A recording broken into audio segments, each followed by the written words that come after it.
Hey everyone, and welcome to the deep dive. Today we're diving into something I think we can all relate to, doomscrolling. Uh-huh. Endlessly scrolling through all that bad news, Uh, especially on social media, right. even when you know it's starting to make you feel anxious Oh, yeah, or stressed or just kind of down. for sure. And we'll be looking at an excerpt from the article, The Dark Psychology of Doomscrolling, Okay. to help us kind of unpack why we do this.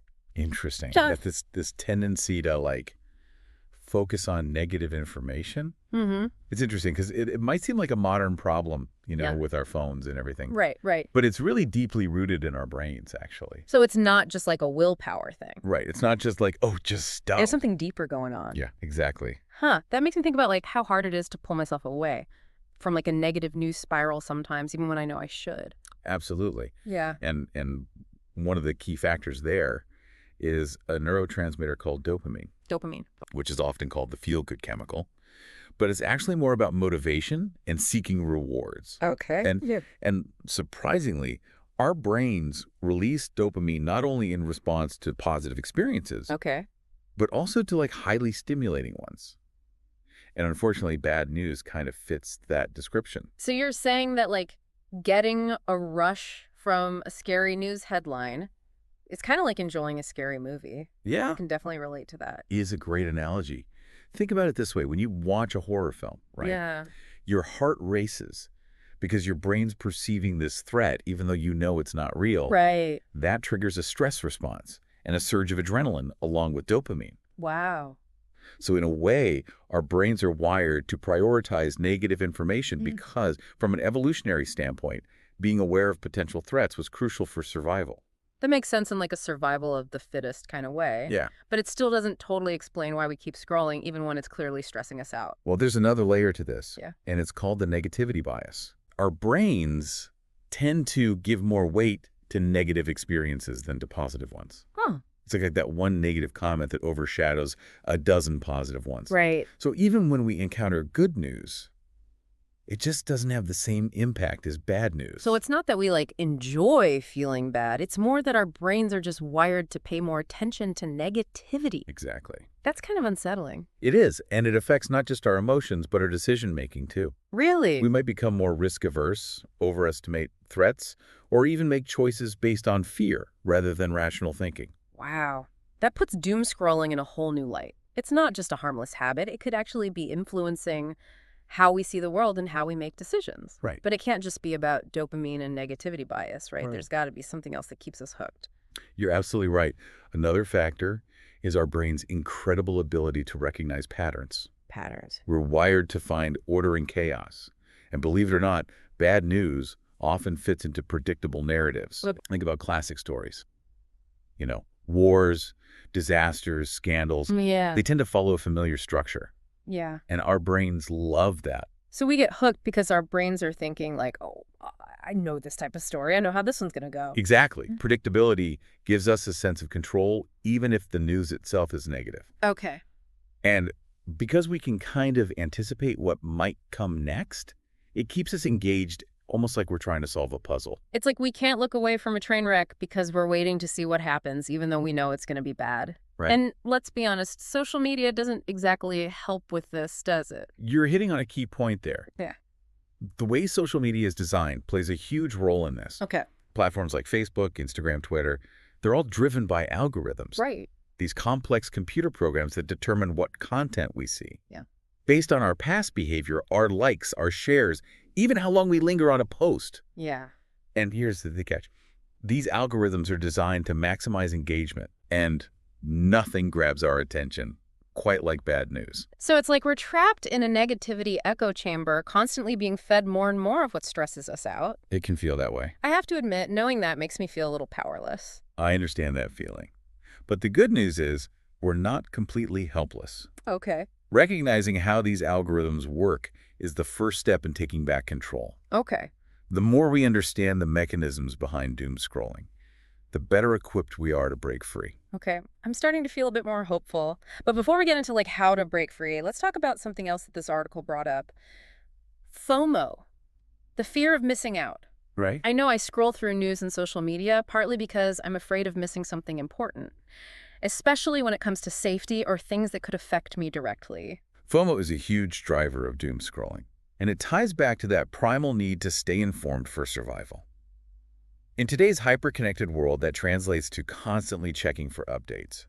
Even if those updates are negative or anxiety-inducing. It's like we're constantly on high alert, scanning for potential threats. No wonder we feel exhausted. Right?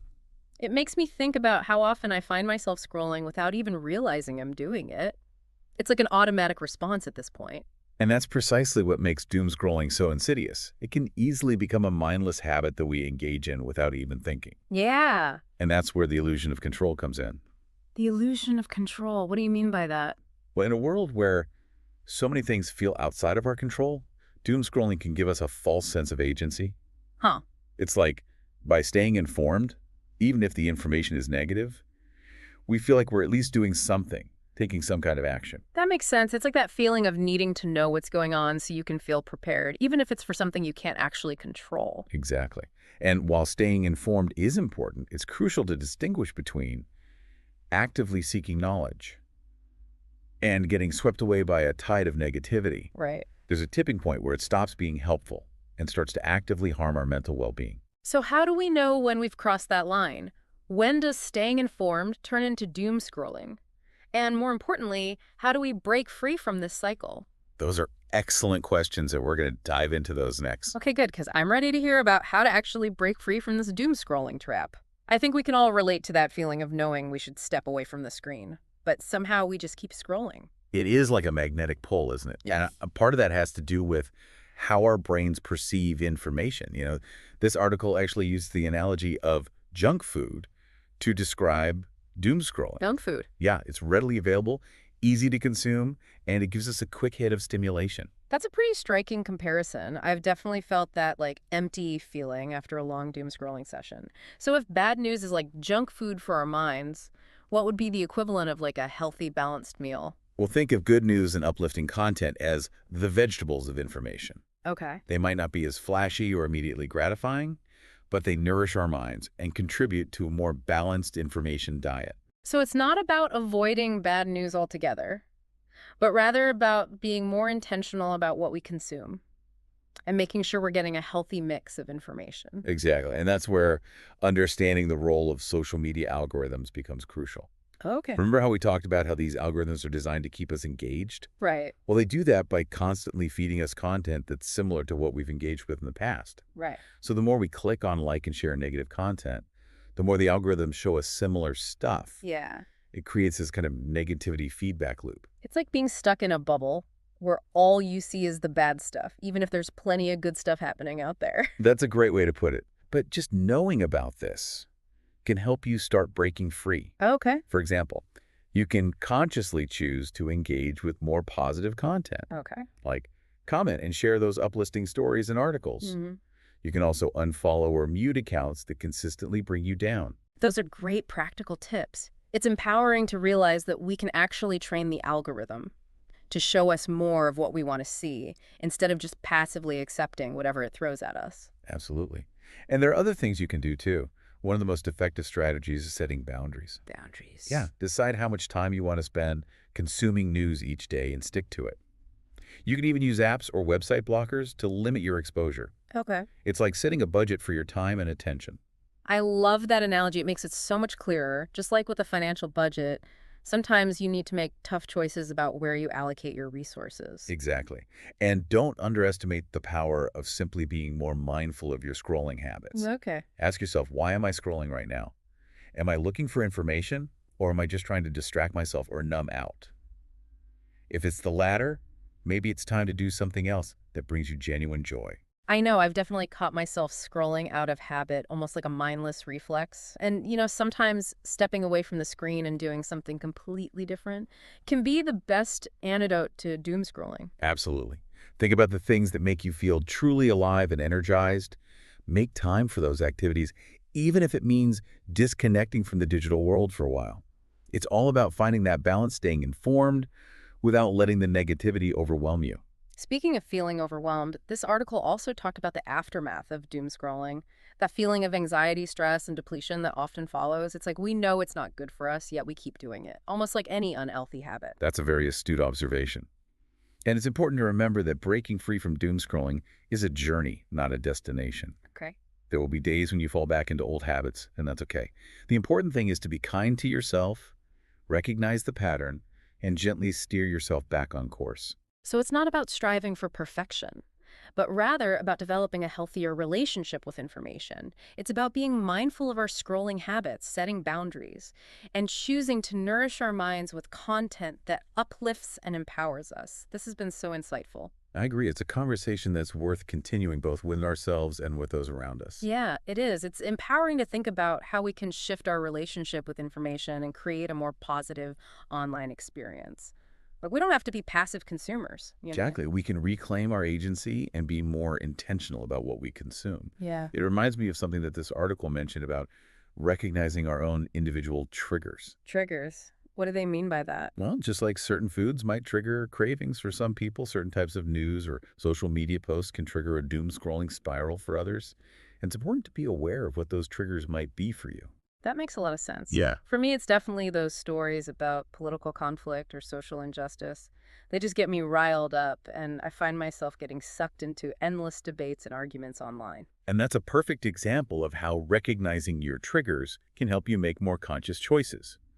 If you know that political content tends to lead you down a negative path, maybe you limit your exposure to those types of stories, or you find alternative ways to stay informed about those issues without getting caught in the online frenzy. So instead of just mindlessly scrolling through my social media feed, I could be more proactive about seeking out information from reputable sources or engaging in more constructive conversations offline. Precisely. Yeah. It's about being more deliberate about where you get your information and how you engage with it. This whole conversation has really shifted my perspective on doom scrolling. I used to think it was just a harmless habit, but now I see it as something that can actually have a significant impact on my mental well-being and even my decision making. I'm glad to hear that. It's a conversation that's worth continuing. And remember, it's not about becoming perfectly informed or avoiding all negativity. It's about finding a balance that works for you. It's about creating a healthier and more fulfilling relationship with information, one that empowers us rather than depletes us. Well said.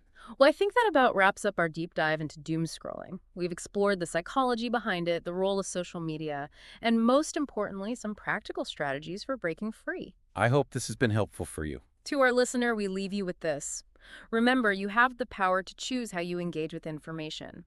Choose to nourish your mind, prioritize your well-being, and create a digital experience that supports your growth and happiness.